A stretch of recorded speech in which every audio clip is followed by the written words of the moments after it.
हाँ बे जट्टा खुशखबरी मुंजी 5000 तो बाहर हो गई जे 5300 रुपया मुंजी दा हाफजाबाद दाना मंडी दा रेट जे। कम दी मुंजी कम दा रेट, सोहनी मुंजी सोहना रेट।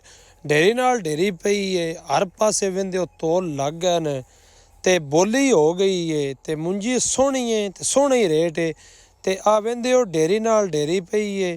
ठीक है, मुनियां तुल रही हैं, हर पासे तोल लगा है। ठीक है, हाफजाबाद दाना मंडी हर पासे ट्राली नाल ट्राली खलोती है।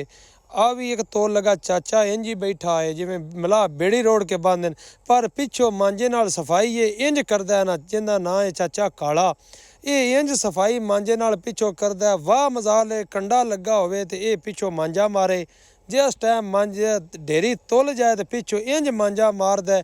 इंज दा चाचे कदी जिंदगी च घर भी नहीं मारिया होना।